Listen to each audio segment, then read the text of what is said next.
Hey there, my name is Michael Dudley, and I recently provided a presentation on what is healthcare AI all about for the American Association of Medical Assistants at their 69th annual conference last month.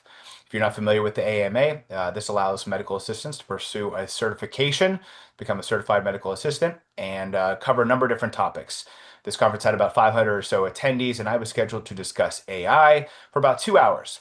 I covered a number of different subtopics within AI, but we had a pretty open dialogue over the course of 2 hours. What I'd like to do is provide a shortened but also very powerful version of that presentation for you or for anyone else who wasn't able to attend.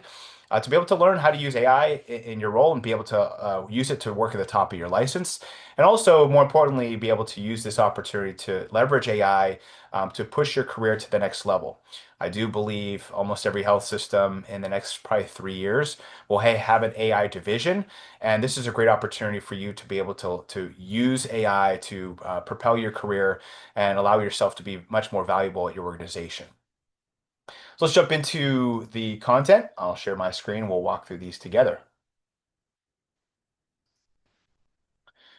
So, I think just covering the introduction, I'll talk about the goals for the presentation, the agenda, why I'm presenting on AI, and then what does the audience think about AI, which I'll give you some of the answers from the audience. So what we'll learn is we'll cover what is AI. So I'll describe some how modern AI works in kind of a plain language, as well as also the history of it being used in medicine. Well, I'll map out some AI use cases to the quadruple aim for value-based care. I'll talk about how certified medical assistants can use AI, specifically identifying some practical scope-appropriate ways for a CMA to use AI safely, of course. Understand the risks of AI, recognize key risks, privacy, bias, hallucinations, and apply some guardrails for those who want to use it on in their daily role. Then finally, some practical applications. I'll actually give you some prompts and some checklists for you to be able to make sure that you're compliant. That's what we'll learn today. The way and the order of which we'll learn it will be here in this agenda. I've broken it out into two different sections. The first section being some foundations and impact. What is AI? History of AI, and then AI's role in the quadruple aim and value-based care.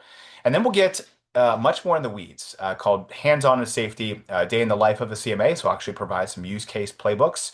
A prompt lab giving you templates and prompts for you to be able to take back to your clinic, to your health system, or wherever you work in the healthcare industry.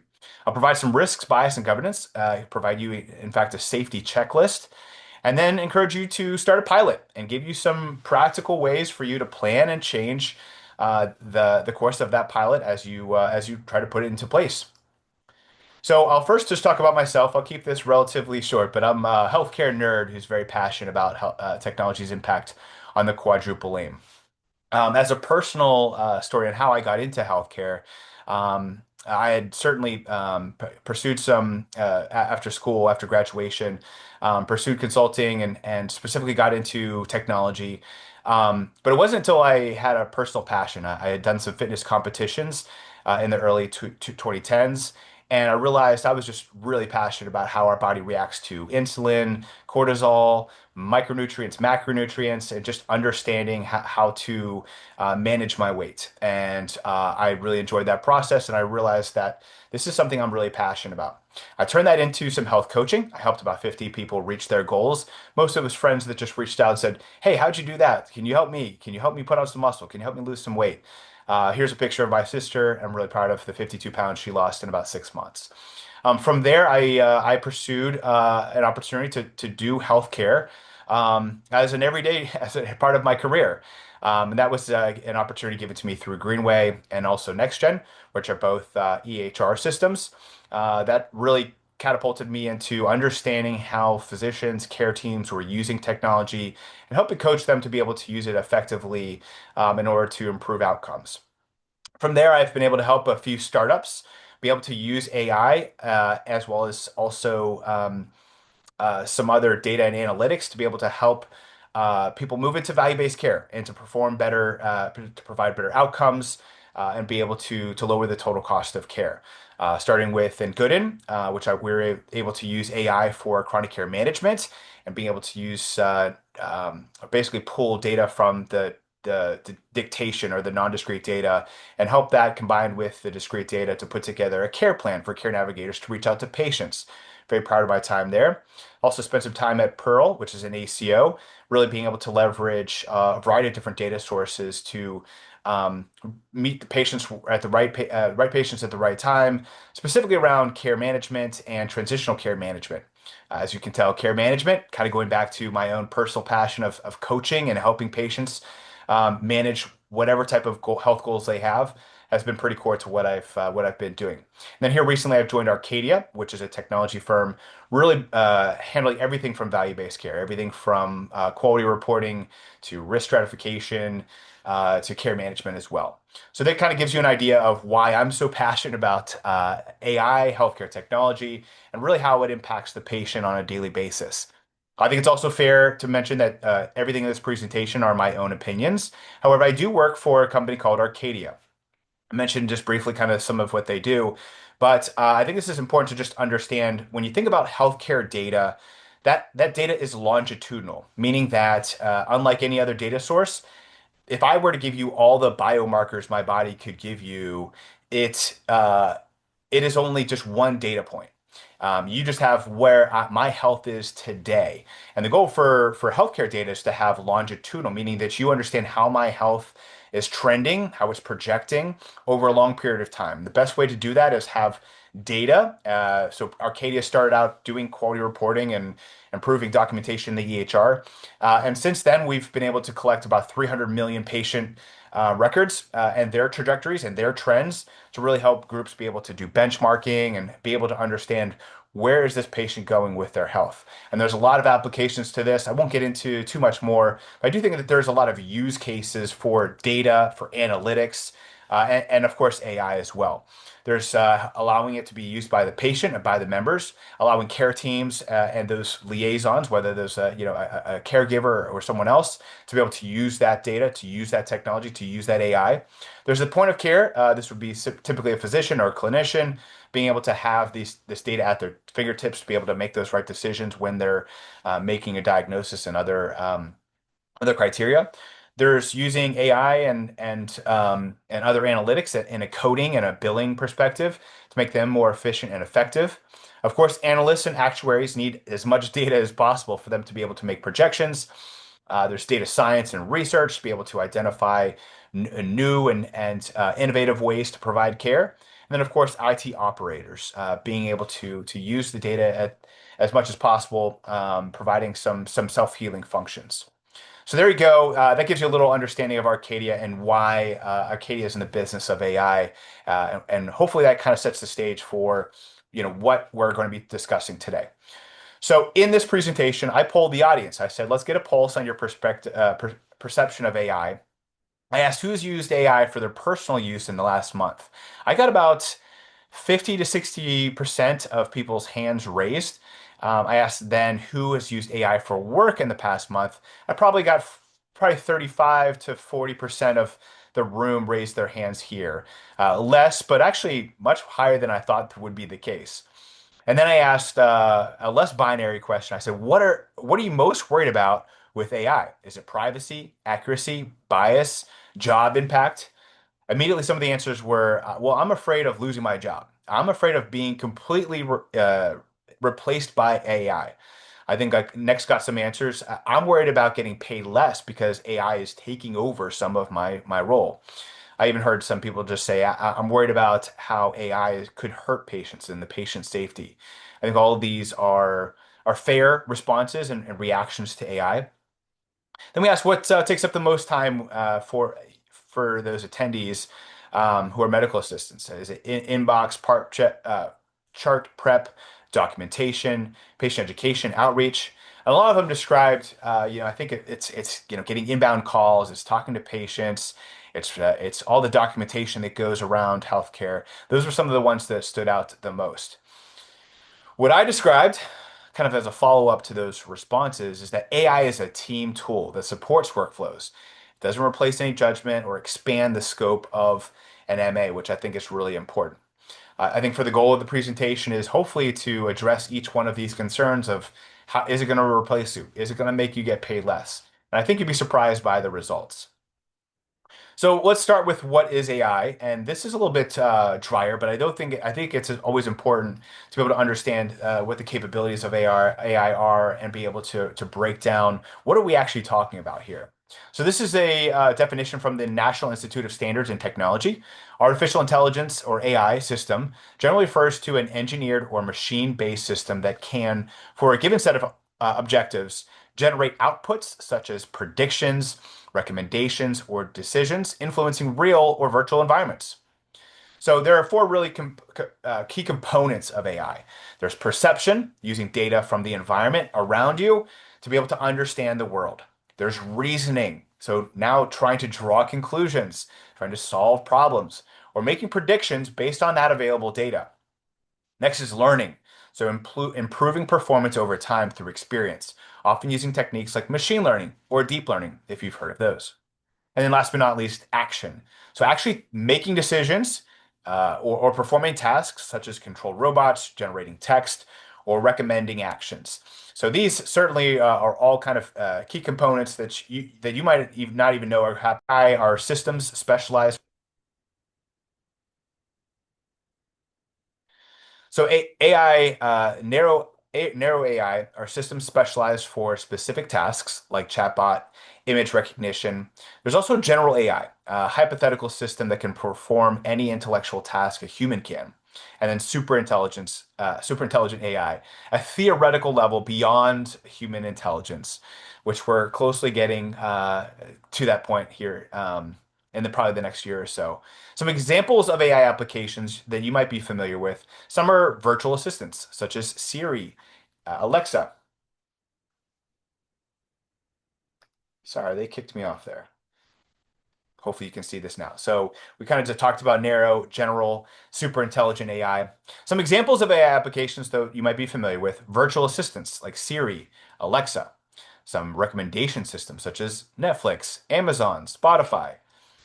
Some autonomous vehicles like Tesla, Waymo, and then some agentic AI models like ChatGPT, Gemini, Claude, Grok. This is oftentimes when we think about AI, what we're referring to, kind of these agentic language models. So let's dive a little deeper into the agentic AI.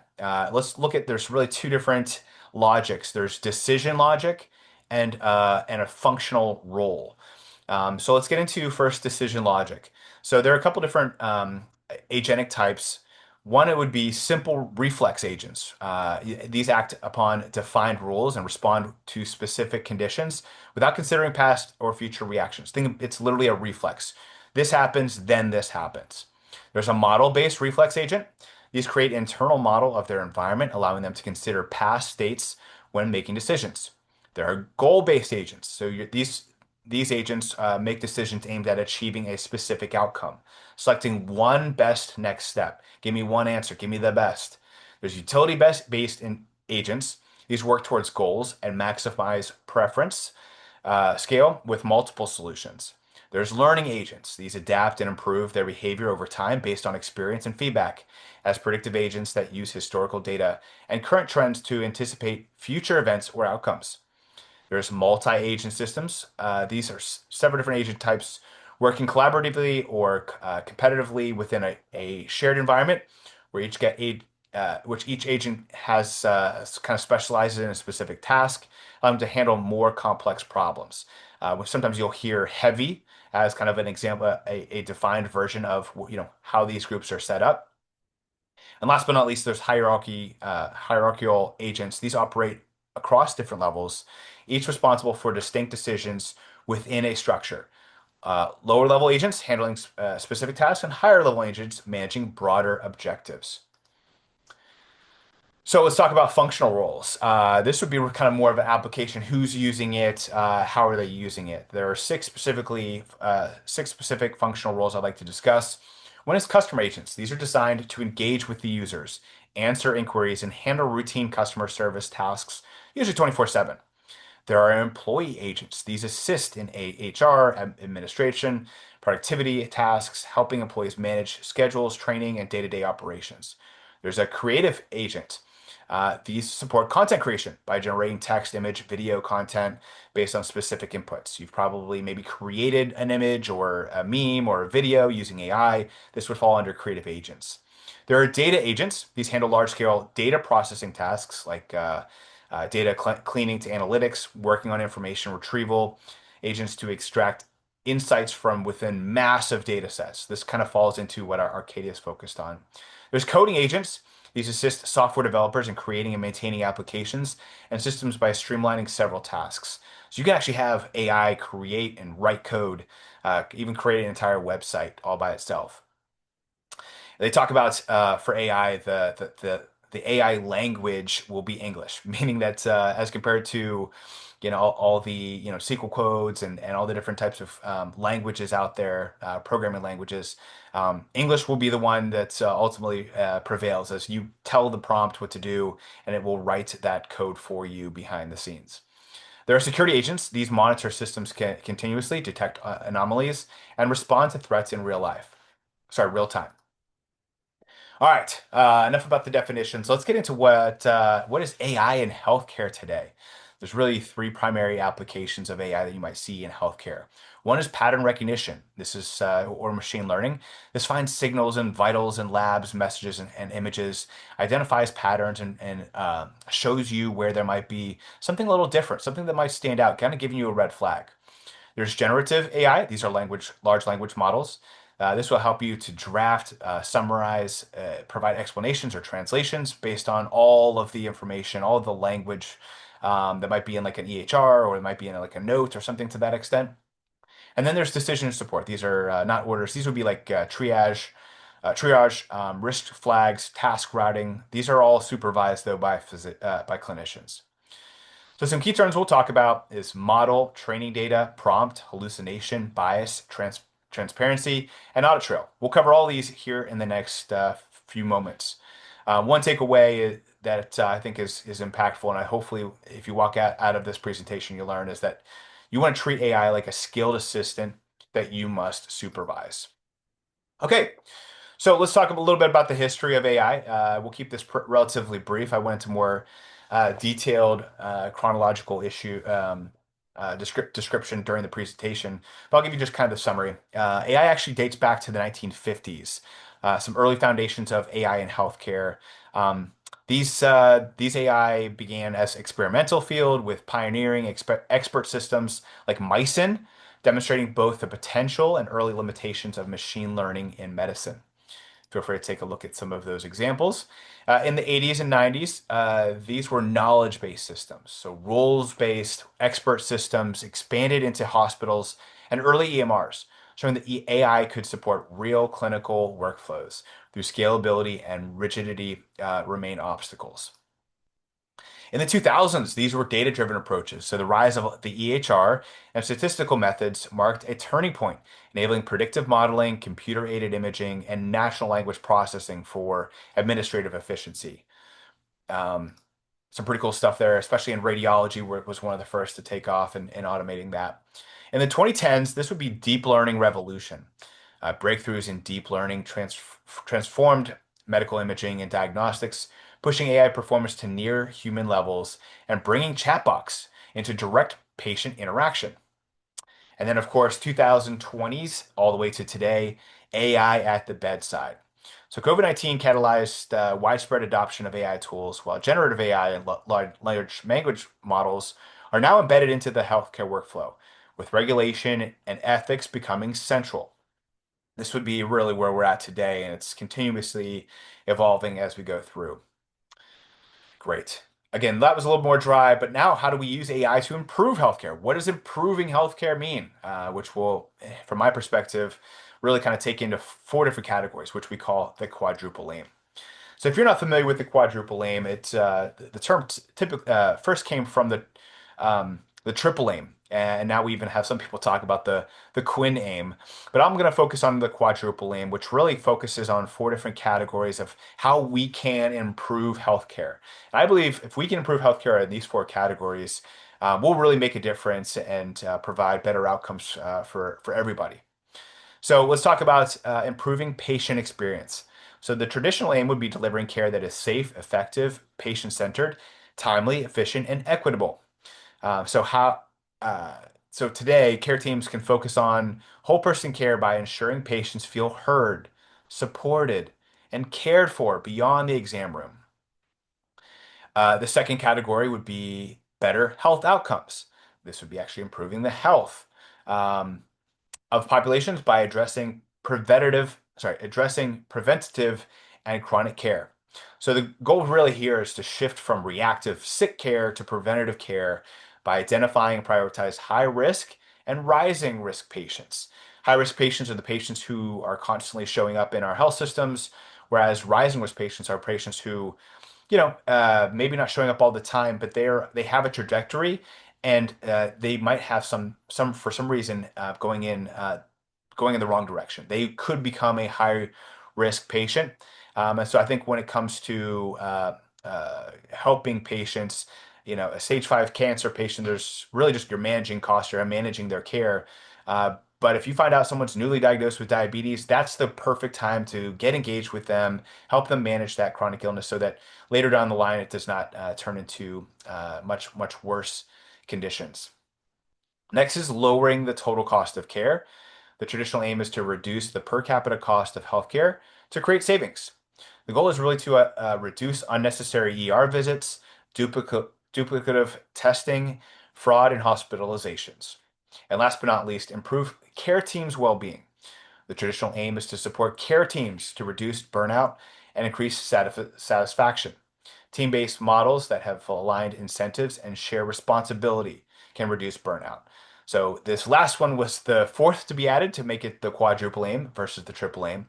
But I think it's very, very important. We have to take care of those who are taking care of patients. We already have a physician shortage and a clinician shortage across the board. So we need to take care of those clinicians. So let's talk about each one of these categories and specifically AI's impact on each one. Let's start with the patient experience. We've already kind of talked about the traditional aim, the goal for this aim, but some ways that AI can improve the patient experience could include providing plain language after visit summaries, bilingual education, and then tailoring things to help the patient understand what to do next. Instead of handing them a piece of paper, it has to be very clear, and we can use AI to do that. We can use AI to provide faster responses to portal messages. We can use it to provide proactive outreach, and then even some easier scheduling. Some suggested metrics to know how well you're performing or to be able to see if AI is actually making an impact would be your CAPS or like your patient surveys or NPS scores, your first contact resolution rate, your response time, and your appointment lead time. These are all ways that you can measure how well you're doing in patient experience and if AI is making a positive impact there. So one of the things that I did is I wanted to find out a few different FDA cleared and authorized AI use cases that might help out with this specific quadruple aim, this patient experience. So you can do some autonomous DR screening in primary care. So this company was the first autonomous AI to detect more than mild diabetic retinopathy for retinal photos, enabling same-day results without an on-site specialist. How does this make a better experience for the patient? They're able to get same-day results, not having to come back again, and it's much more effective. There's also an at-home check for cardiology. So the 30-second smartphone ECG captured when symptoms happen. So if maybe you're having your heart rate rise, you can use this 30-second ECG. But you can avoid long waits in the clinic for appointments or wearable monitors. The results can be shared asynchronously with the care team as well. There's also some AI skin lesion evaluation in primary care. So this is a non-invasive scan of a suspicious spot and immediately get an result. So often avoiding a separate dermatology appointment and long waits. That's less anxiety, fewer trips, and faster next steps. Hopefully you can see each one of these, how it would impact the patient experience and improve that part of the quadruple aim. Let's talk about AI's impact on health outcomes. So you can use AI to provide some risk stratified outreach. So maybe you want to be able to find all your patients with uncontrolled hypertension.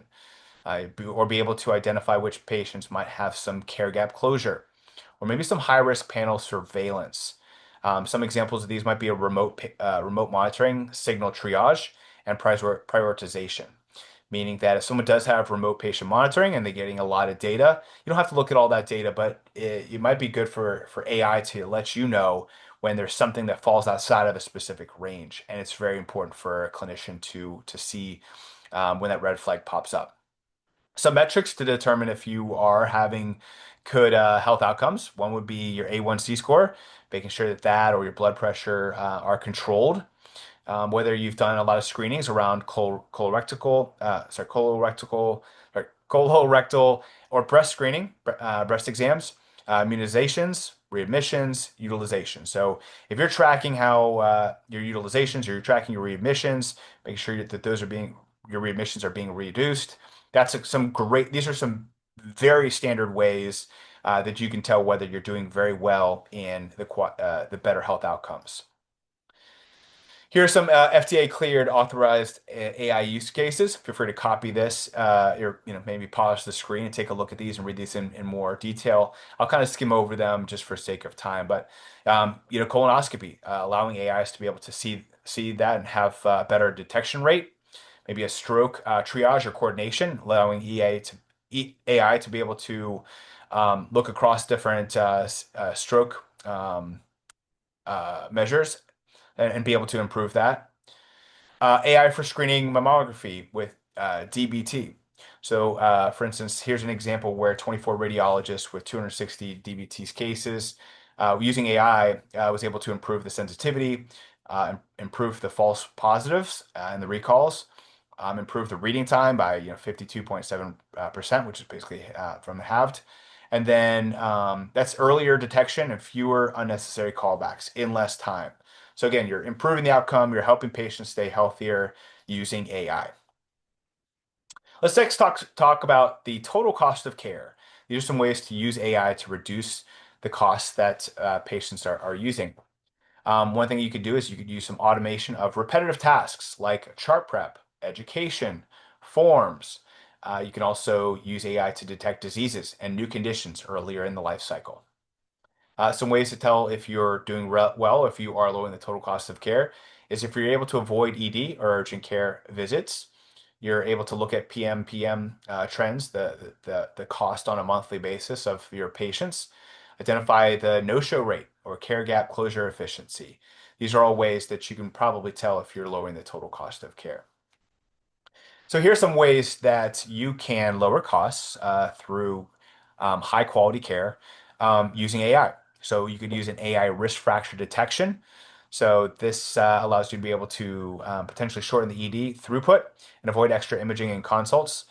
So fewer misses, fewer false alarms, litigation and operational exposure limited as well.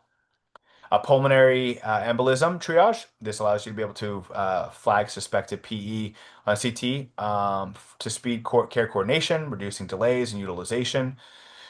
Here's an example where Cedars-Sinai saw mean length of stay drop by 2.07 days for admitted PE patients by deploying AI triage. And then a cardiac MRI auto segmentation. So the scanner time is sensitive, so cutting those times by 20 minutes increases daily slot availability without adding complex and reduces overtime, sediation time, and repeats. Very helpful there. And then last but not least, AI's impact on provider well-being. So having some ambient notes allows for fewer clicks, templated inbox replies, clear handoffs. Some ways you can tell if you're actually providing better provider well-being would be documentation time per visit. So hopefully the physicians and clinicians are taking less time to do the documentation and hopefully more time face-to-face with the patient. After hours pajama time and reducing that so that the caregiver is able to take a break, enjoy time with their family, have that work-life balance as much as possible. Reduce staff turnover, and then burnout survey items. So really the goal for you when you think about all these quadruple aim is to kind of pick 3 to 5 metrics for your pilot based on lowering the total cost of care, focusing on being able to improve outcomes, being able to improve some of the things here, and then use those as a baseline for the months going forward. Here's some FDA cleared authorized AI to be able to help with the provider experience. Uh, there's intracranial hemorrhage triage, so fewer needle in the haystack moments and crowded work lists, so less cognitive load. Trims the toll of critical case sitting in a queue, a contributor to after hours pressure, one of the top burnout drivers in radiology. A few others here. I mean, the main goal is that you're spending less time and you're getting it's less hunting and pecking and more automation to be able to bring that up. So feel free to check out this website at the bottom if you would like to see other FDA cleared AI use cases and devices. But I think that's a very, very helpful list. All right, let's get into the meat of it here. This is the AI use case playbook. I think what I talked about before was really just kind of laying the foundation for what we're going to talk about here. This is in the weeds. These are practical uses of AI that you should be or have your care team, have your care um, whoever's doing outreach to patients or your supporting care team or medical assistants in general. Here's some ways that they can be able to use AI today. All right. So one of the things I want to mention that Arcadia does, and I think a lot of EHRs are now doing this. Almost all of them probably will have this feature in their EHR right now. Arcadia provides it at the point of care. So this is actually like, for instance, with Epic, this is sent right into the best practices, the BPA, and allows this to be able to be brought into the EHR. Same thing with Athena and others. But I think a lot of the EHRs will already have this native in their system. And that's kind of what we'll be using as examples. When I say like use a prompt or how to use AI, hopefully you have an approved AI from your IT team that does this for you. But if worst case scenario, if you don't have these things, Arcadia can help you out too. All right, let's first talk about, again, put yourself in the shoes of a certified medical assistant and think about how you use your time every day. Here are some examples that a lot of CMAs were mentioning. It takes a lot of time for them. And the way that we'll describe this is what is the medical assistant doing today? How can AI help them? What guardrails are available on this specific use case? I want to give you an example prompt to hopefully get your ideas going that you can also use as well. And then how do you understand if you're making an impact? So each one of these use cases, I'm going to cover it this way. So today, let's talk about pre-visit planning and huddles. So today, the chart prep across problems, meds, labs, immunizations, identifying care gaps, flag social needs. These are all manual chart prep that these medical assistants are doing. You can actually use AI to summarize a chart, to list care gaps, propose huddle talking points. Some things that you always want to be keeping track of is you always want to verify against the EHR. Do not have AI do any diagnosis, and then stay to your standard operating processes. So here's one prompt to do this, or to help you around pre-visit planning and huddles, is you can copy and paste this prompt in saying, summarize this chart into 5 bullets for pre-visit prep. Include all open care gaps and 3 huddle items. So, and then you could say, I want you to make sure that you paste de-identifiable or minimum necessary data. That's always the use case. You never want to do a lot with PHI, and we'll cover some of the security risk here in a second. But these are some things you can literally copy and paste in, and when you have that in parentheses, it will do it'll post de-identified data, not the actual patient number, telephone numbers, names, etc. The ways to determine if you are performing well is you can identify the prep time or gaps closed at visit. Next, let's get to rooming and documentation support. Again, I'll cover what you guys are doing today, how AI can help you, some guardrails that are available, and then give you an example prompt. And then last but not least, be able to understand and keep track of how well you're doing. So today, for rooming and documentation support, medical assistants are collecting vitals, they're documenting histories, and they're ensuring the screenings. Some ways you can use AI for this is to draft structured note sections. convert free text into discrete elements. You can suggest wording for sensitive topics at a sixth grade reading level. Some guardrails to be aware of is that you should have clinicians review this, always adhere to the templates, and avoid scope creep. So here's a prompt. Turn these rooming notes into a concise HPI and ROS checklist. Keep to less than 100 words and neutral tone. Some ways you can determine if you are improving the rooming and documentation support is minutes per note or how little you're having to rework the rate, rework the note and that rework rate. Let's talk about patient education and teach back.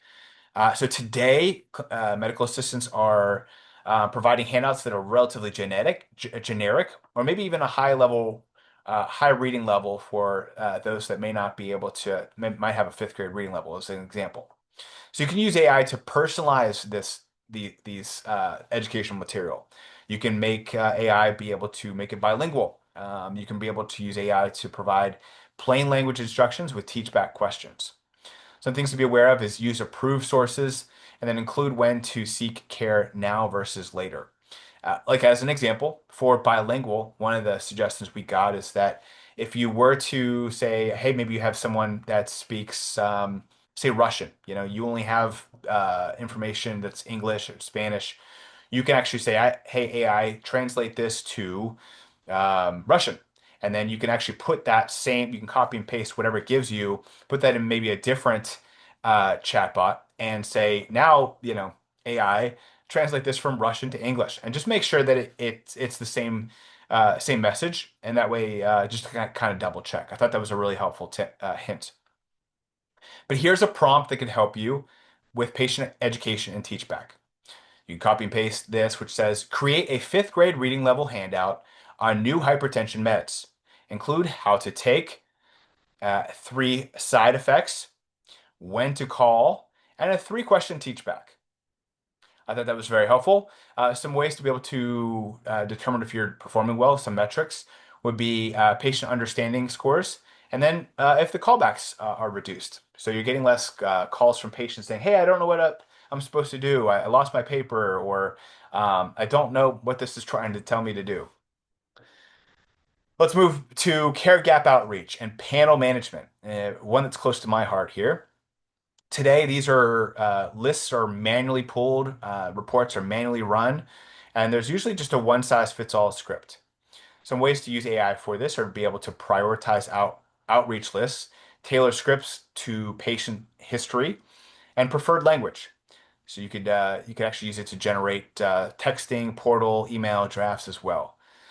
You always want to respect outreach preferences from the patient and then be able to document the attempts that you've had in trying to reach the patient. Here's a prompt you can copy and paste. Hey AI, draft a friendly portal message inviting colorectal screening for a 55-year-old with no prior colonoscopy. Offer fit test or colonoscopy. Include easy scheduling. Some other things you could add is, keep under X amount of words, or be able to have a this third grade reading level, or whatever you might need to. Some metrics would be screening completion rate and then time to closure. So let's next talk about inbox triage and protocol-driven refills. So today, a CMA or a medical assistant is working through a high volume of refill requests, high volume of forms and frequently asked questions, patients calling in, patients emailing people through the portal, asking the same questions over and over again. Some ways you could use AI is to be able to sort by urgency. You could summarize threads. You can prefill, refill protocols like last lab, visit date, vitals. Some guardrails would be to have some route exceptions. You would maybe document the rationale. You could follow refill standard operating processes. So here's a prompt you can copy and paste into AI. Hey AI, check this refill against protocol. Last visit, last BPM trend. Draft a note, meets or does not meet, flag.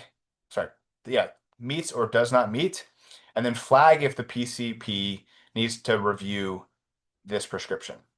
So ways to be able to determine if this is helping is the turnaround time or the error or return rate. Let's get to social needs and navigation.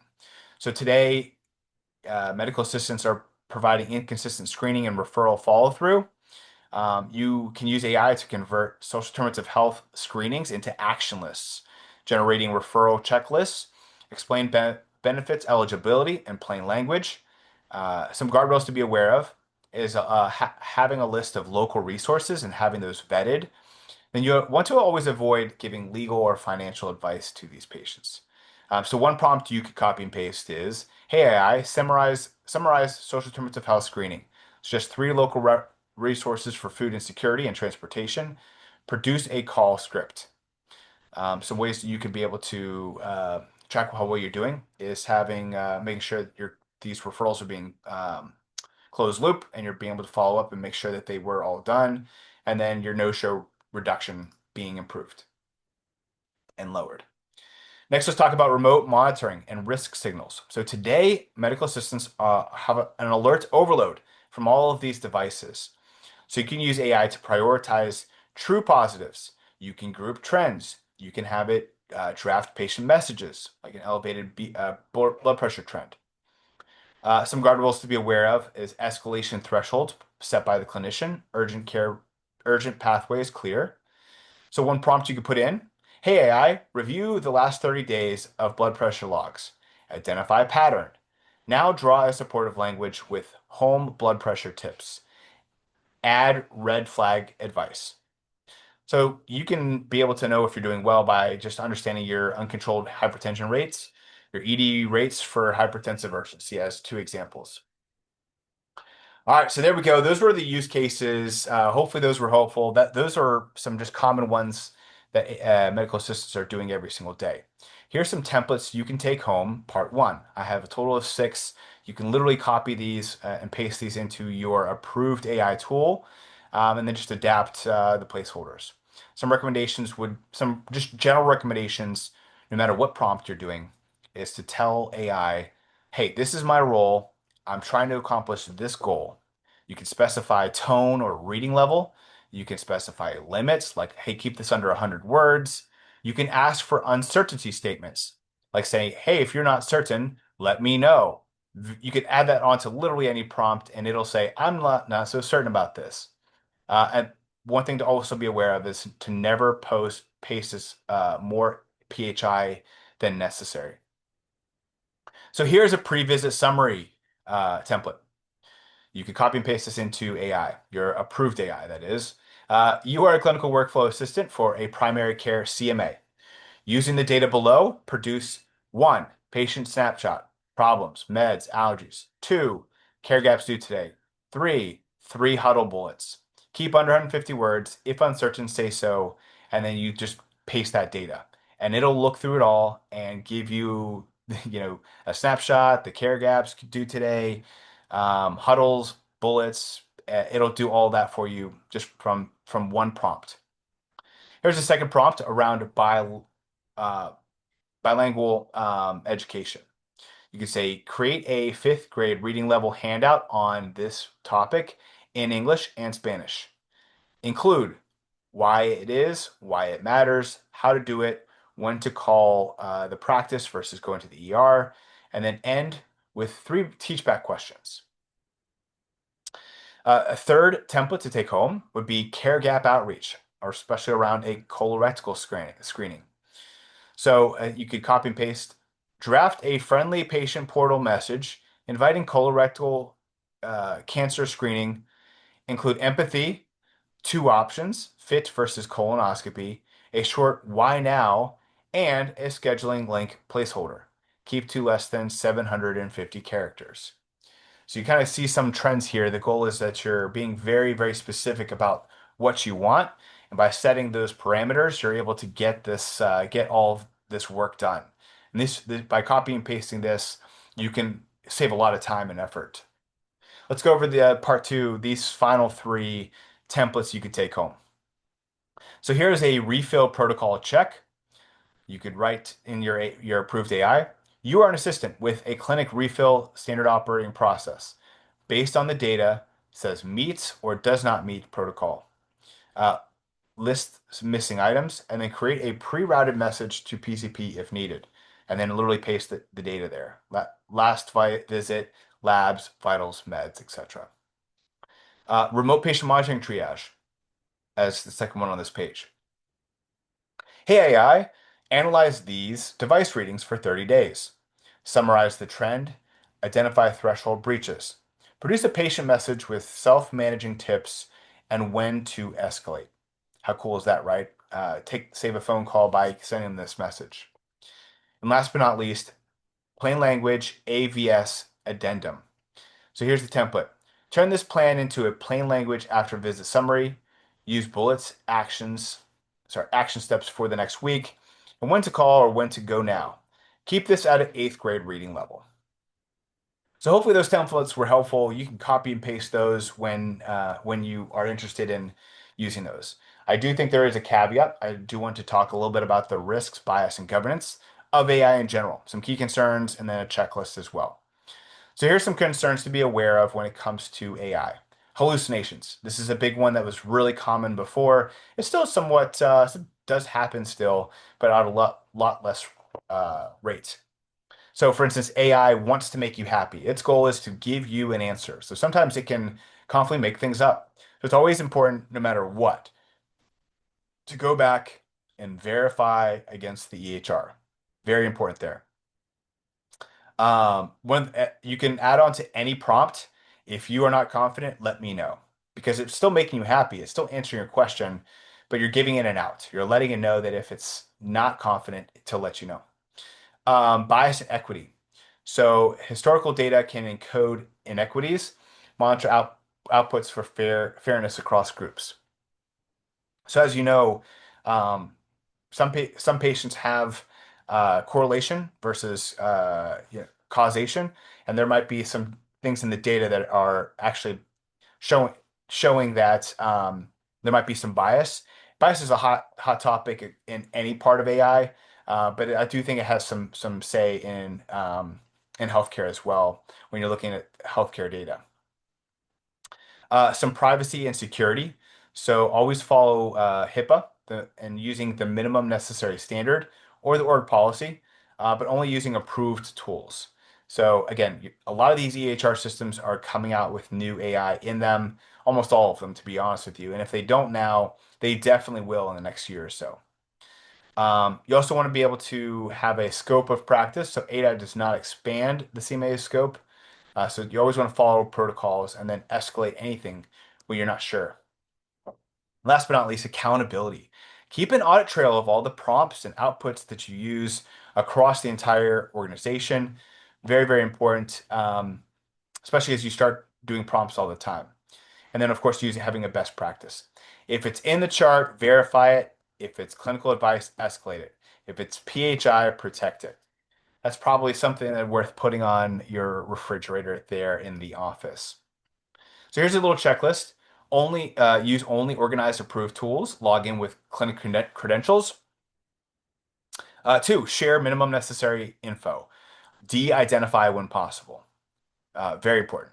Number three, state your role and objective in the prompt.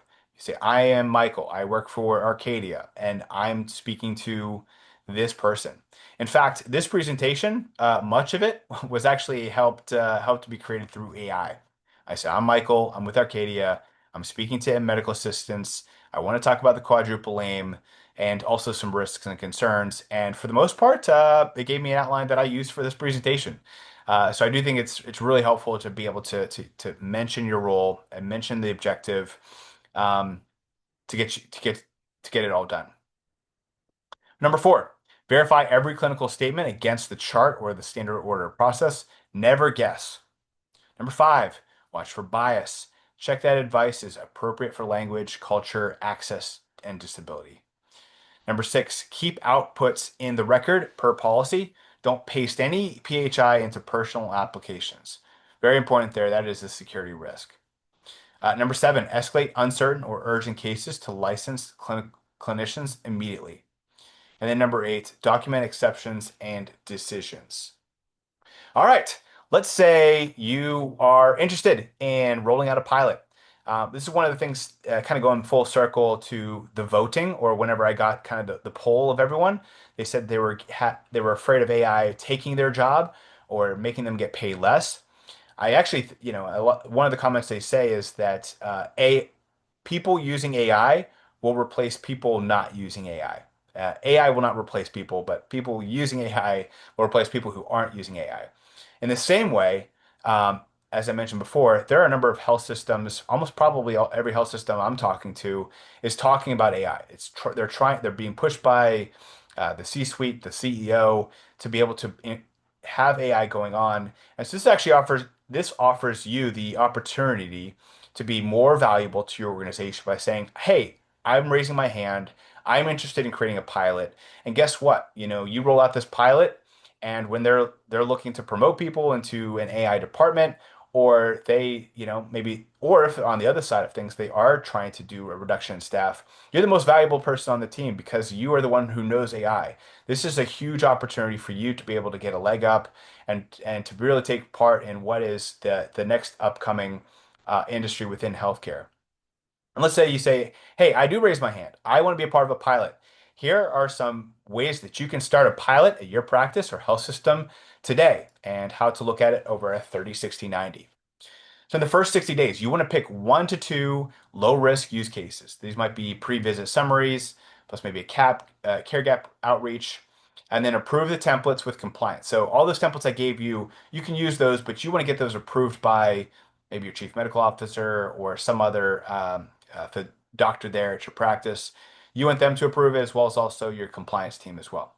And then train a small pod. It's good to get like a team here. Maybe get one medical assistant, one RN, maybe 2 clinicians, and then start baselining the metrics, right? So like if you want to be able to use AI to be able to help around care gap outreach, understand those metrics, set up this team, this care team, this small pod here, and then be able to baseline how well you're doing today, run those reports.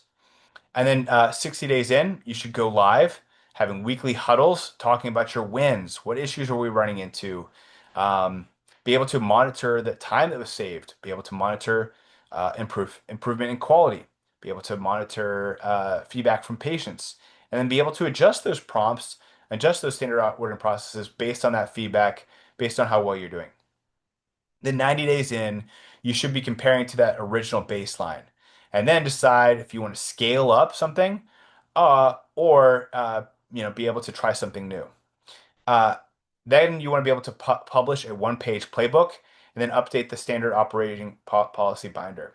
So this is really important. You do want to be able to have something in hand to say go back to the C-suite, go back to your executives, go back to this leadership and say, "Here's the pilot we did. Here are the results. Look at this playbook. We want to be able to scale this. We want to take it to more teams. Do we get your approval?" And if you've documented that really well, uh, you now have a pilot. Some ways to be able to determine if you are successful or not. Here's some sample questions. Maybe you're 25 to 40% faster chart prep, 10 to 20% increase in one-time care gap closure, or inbox turnaround time, having that reduced. Fewer after-hour minutes for the team support caps items on communication, the patient surveys there. So as I mentioned, Arcadia can help out with this. We have a lot of in-house ways to be able to do clinical summarization, have some conversational BI, be able to do some knowledge retrieval, some really cool stuff there. In fact, we use Grok built into our own system. But you could basically, instead of running reports, you could say, what was my average sniff length of stay last month? And it'll literally give you that data, just like the way ChatGPT would give you any other data. If you ask it for a cookie recipe, it will say it can't help you. That's not in my database. So really, really helpful. Arcadia's help. That's why we're here. Is we're using data. We're using AI to be able to help groups be able to improve. We've already talked about some of the ways we use the summarization as well. So there you go. That hopefully gives you a pretty good understanding of how a medical assistant could use AI today in a practice setting. If you have any questions or if there's a way that I can help you out, you know how to reach me. It's just michael.dudley@arcadia.io. But hopefully this was helpful. I'd love to hear comments from you, what prompts you liked, what templates you liked, or if you're starting a pilot there in your health system or your practice. But again, I'm here along the way to be able to encourage you to not be afraid of AI. Don't be scared that it's going to replace parts of what you do today, but adapt and hopefully use it to your advantage. Be that person who's willing to step out and say, I want to be a part of this wave, and it's going to be what propels my career, allows me to be more valuable, and a great way to be able to really add things to your resume and make a bigger impact on your career. So that's all from me. If you have any questions, comments, please leave them here. And I look forward to having a conversation with you when I see you next. See you later.